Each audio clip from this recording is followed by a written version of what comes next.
বলছি যে ওই অন্নপূর্ণা যোজনায় যারা বাদ যাচ্ছেন তাদেরকে কি জানানো সম্ভব যে তারা কোন ক্রাইটেরিয়াতে বাদ গেলেন বা কেন বাদ যাচ্ছেন?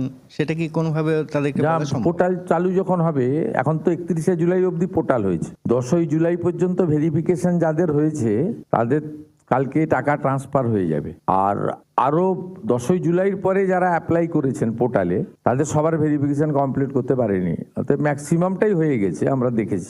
আর কারা কারা পাবেন না সেদিনকে বলেছি, এবং জুলাই মাসে যে 1,19,00,000 পেয়েছিলেন তাতে যে অনেকের ক্ষোভ ছিল, সেখানে নিয়মে কিছুটা শিথিল করা হয়েছে। যেমন ওই 50 শতক যে জমির বিষয়টা ছিল, সেটা আগে পৌরসভা গ্রাম সব জায়গায় ছিল, এখন গ্রাম পৌরসভা সবটাই শিথিল করে দেওয়া হয় শুধু কর্পোরেশন এলাকাতে। ধরুন কলকাতাতে যার 50 শতক মানে জমি আছে, হাফ একর, কলকাতার উপরে মানে এই কর্পোরেশন এলাকা 7টিকেই বাদ দিয়ে বাকিদেরকে আপনার শিথিল করে দেওয়া হয়। তারপরে আপনার 3 কক্ষ বিশিষ্ট ঘর, এটাও আপনার মূলত গ্রামীণ এলাকায় বা ছোট পুরসভা এলাকাতেও শিথিল করে দেওয়া হয়। এর ফলে অনেকেই, তাছাড়া ওদের ওই আপনার ব্যাংক অ্যাকাউন্টে গোলমাল ছিল, সেগুলো রেকটিফিকেশন করে মোটামুটি একটা আমাদের বিশ্বাস যে 90% those who are interested for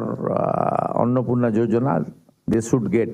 আর বাকি যেটুকু থাকবে তার জন্য আমরা পোর্টাল অন করে দেবো, মানে কমপ্লেন সাজেশন, মানে এ পাওয়ার যোগ্য নয় পেয়ে গেছে, এত বড় প্রসেস তো অ্যাপ্রক্স আপনার 1,80,00,000 কাছাকাছি অ্যাপ্লিকেশন, এবং মেজরটাই আমি পাওয়ার মতো জায়গায় আছে।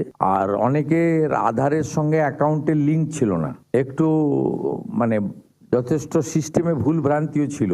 আগের সরকার যেটা করেছিল, পুরুষদের দিয়ে দিয়েছিল, 3 লক্ষ পুরুষকে দিয়ে দিয়েছিল, এবং ওরা যখন প্রথম শুরু করে 500 টাকা, এটা রেগুলারাইজ করতে 9 মাস লেগেছিল, এবং 2024-এ যখন 500 টাকা 1000 করলো, তার আগে পর্যন্ত 1,52,00,000 মতো লোক পেত। অতএব একদম যেমন ভাবে কিছু জনকে দিয়ে বলছিলাম না, গেল রব তুলেছিল, এরা আমাদেরকে ভোট দেয় না। আমি নামগুলো বলছিলাম, শেখ গোলাপ, নুরুল ইসলাম, মেহবুবউদ্দিন, এরাই বেশি সোশ্যাল মিডিয়ায় প্রচার করে, এরা আমাদের ভোট দেয় না, মানে ভোট দেয়নি, এদের ভোট আমরা আশাও করি না।